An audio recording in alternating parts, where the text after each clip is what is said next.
Hi, welcome back to my channel Endless Pages. I'm Liv, and I think I've completely lost my mind because I have done so much book spending so far this year. It's only February and I've already lost control of my book spending.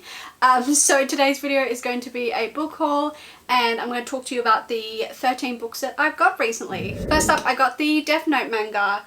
I have watched the anime Death Note. I watched it a couple of years ago. It's definitely my favourite. Probably the first anime I watched as well. So I had a friend at work say that read the manga, it's really good.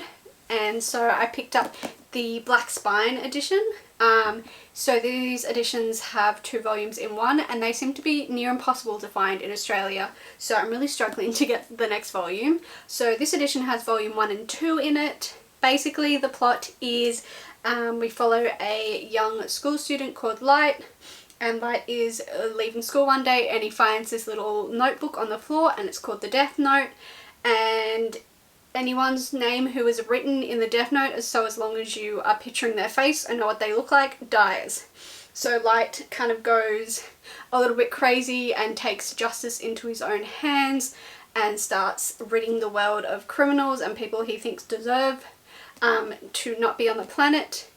And obviously this catches the attention of police around the world, and we find this investigator called Elle who really wants to find out who is behind all this killing. And so this book is, this manga is kind of a cat and mouse game between Light, who is obviously writing in the Death Note, and Elle, who is investigating. And they're both incredibly smart people, so it's a really fun, intelligent game of cat and mouse. And will Elle catch Light first, or Light figure out Elle's identity first? Then I got the first book in the Heroes of Olympus series, The Lost Hero by Rick Riordan. So this is the first series after the Percy Jackson series, and I believe we're introduced to 3 new characters in this book. As well as some recurring and loved characters that we've seen before in the Percy Jackson books. And I believe this is multiple POV as well, which I'm very excited about because all of Percy Jackson is just from Percy's perspective, so it'll be interesting to mix it up a little bit, get some different perspectives and meet some new characters, and hopefully get to see some more of the characters from the Percy Jackson series that we didn't get to see much of. Book number 3 is The Burning God by R.F. Kuang. This is the 3rd and final book in the Poppy War trilogy. As of filming this, I'm reading the 2nd book in the trilogy, The Dragon Empire, and it's going to be definitely one of my new favourite fantasy series. The first book in this trilogy is about our character called Rin, who is a dark-skinned peasant girl from the country. Rin takes this test called the Keiju, and it gets her into this military school called Synagogue, where she will train with the sons and daughters of warlords and highly educated people. And she is put through her limits, both physically and mentally, learning and training at the school, but also because she is really picked on and bullied because of the colour of her skin, and because she's seen as being a peasant compared to everyone else at the school. But also there's a kind of other aspects to the book. Rin learns she can wield the power called Shamanism, I still can't say it, which is kind of this martial arts where she learns that gods long thought dead are very much alive, and the empire she is a part of has been at war twice already, the Poppy Wars, and the tension between the Empire of Mugen, who they've had previous wars with, is starting to rise again. So this is a absolutely brilliant fantasy series, and I had to make sure I had this sitting ready to read straight after when I finished The Dragon Empire. Continuing on with trying to get every Greek mythology retelling book I can get my hands on, I got Ariadne by Jennifer Saint. This is about 2 daughters of King Minos, Ariadne and Phaedra, and they are princesses of Crete, and every year since they've been growing up they hear the great bellows of the Minotaur, King Minos' greatest shame, Ariadne's half-brother or brother, and the Minotaur demands a sacrifice every year. So then Prince Theseus, he's the Prince of Athens, he shows up and he wants to sacrifice a beast, and Ariadne kind of falls in love with him and realizes that helping him kill the Minotaur will mean betraying her family and getting the attention of the gods, which I don't think is something you particularly want. Let me read the bottom bit for you because it's like worded really well. Ariane has heard too many tales of women being punished for the acts of men. She is determined to set her own fate, but will she find herself sacrificed for her lover's ambition?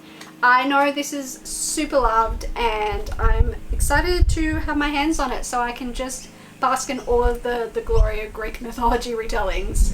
Then I got the second and third book in the Royal Apprentice series, the second book being Royal Assassin and the third being Assassin's Quest by Robin Hobb.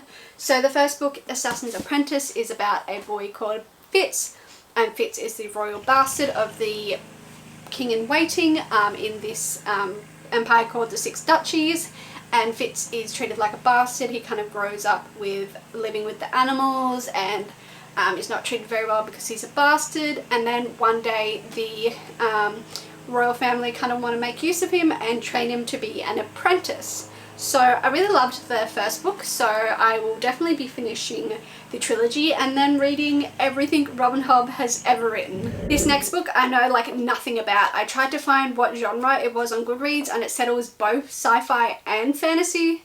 A bit of romance, LGBT, so someone please tell me if it's sci-fi or fantasy, because I'm very confused. I picked this up, This Is How You Lose the Time War, by the way. I picked it up because I've seen a lot of people on Goodreads talking about it recently. It's by Amal El Mota and Max Gladstone. All I know is about, it's like two factions at war, and then we have two agents, one on either side, called Red and Blue. Start this correspondence of letters to kind of taunt each other, but then it starts to grow into something a bit more epic and romantic, and if anyone discovers their bond, it will mean death for both of them. I believe this whole book, from what I can tell, is just them, the letters that they write each other. I could be wrong, but it looks like it's literally just made up of the letters. I've heard good stuff about this according to Goodreads, so it's really short and it looks like it will potentially break my heart. Next up I got Daughter of the Moon Goddess by Sue Lin Tan. Can we appreciate, like, look at that, how stunning the cover of this book is. It's gorgeous. I've seen the hardback cover and that is stunning as well, but I honestly think this one's nicer. I'm obsessed. I'm so happy I got this copy instead of the hardback.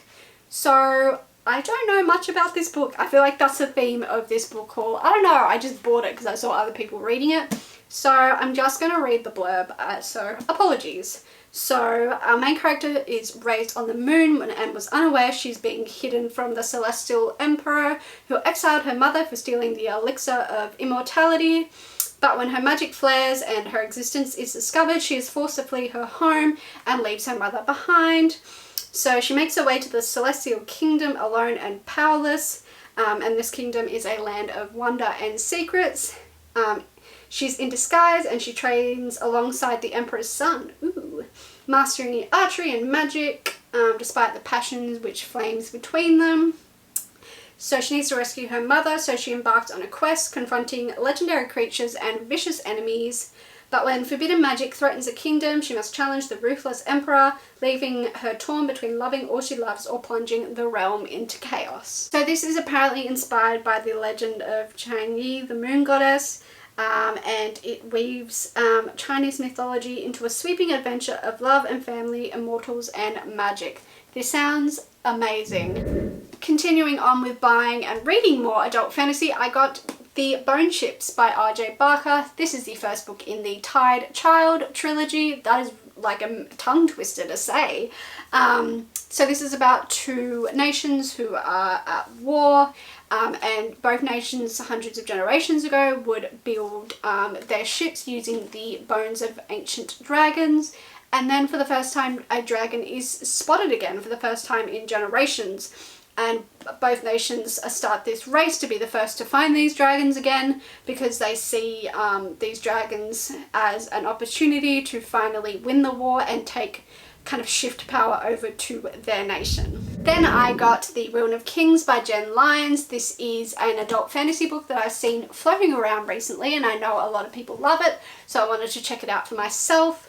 The main character is the apprentice to a bard, and lives in the slums, so he thieves a lot, and one day he thieves from the wrong person's house and is marked by a demon. This marking brings him to the attention of the royal family, who claim him as the heir, the son of the immortal heir to the throne. And this claiming kind of gets him involved in all the vicious scheming the royal family does. And to make matters worse, he is named in this prophecy, so this makes him, everyone kind of wants to use him as a pawn. The dragons want him, demons want him, they all want him as a pawn. But in this prophecy, he is not said to save the world. He is actually said to be destined to destroy it. Next up, I got Under the Whispering Door by TJ Klune. I picked this up because I absolutely adored his other book, House in the Cerulean Sea. This book is about Wallace, and the Reaper comes to collect Wallace from his own funeral, and then Wallace begins to suspect that he might be dead, and then the mysterious owner of a tea shop called Hugo offers to help him pass over. He then really begins to suspect that he's dead. Hugo then discovers he's got 1 week to pass over, and he's really reluctant to pass over because he really believes that he didn't really live his life or take advantage of his life. So he wants to spend his final 7 days finally really living. Even though the plot is quite different, this seems to have similar themes to House in the Cerulean Sea, which makes me even more excited to read it. The second last book I got is The City of Brass by S.A. Chakraborty. This is the first book in the Daevabad trilogy, and I picked this up because I know it's a favourite of Cassidy from Colours of Cassidy, and she always gives the best recommendations, so I know I can trust what she reads. It's always good. Every book she talks about is great. So I'm going to read the blurb. I'm so sorry, I don't know much about this book and I can't sum it up. So, in the markets of 18th century Kare, thieves, tricksters, con artists and outcasts, living a life swindling rich nobles and foreign invaders alike. Alongside this new world, the old stories linger. Tales of jinn and spirits, of cities hidden amongst the swirling sands of the desert, full of enchantment, desires and riches, where magic pours down every street, hanging in the air like dust. Many wish their lives could be filled with wonder, but not Nahiri. She knows the trade she uses to get by are just tricks and sleights of hand. There's nothing magical about her. She only wishes one day to leave Cairo, but as the saying goes, be careful what you wish for. Then finally, I got This Woven Kingdom. This is Tahira Murphy's brand new book. We follow our main character, who is the long-lost heir to the Jinn Kingdom, and she was always hunted and always having to hide in plain sight. And then she makes a mistake. There's a crown prince, Cameron, and he's heard the prophecies. He knows of the fearsome monsters promised to kill his king. And darkness is fast ascending on his empire, forcing him to desperately seek out its source. He then becomes more suspicious of the servant girl with the strange eyes, and he learns more about her. And the harder it is to turn away, even falling for someone means forfeiting everything he's ever known.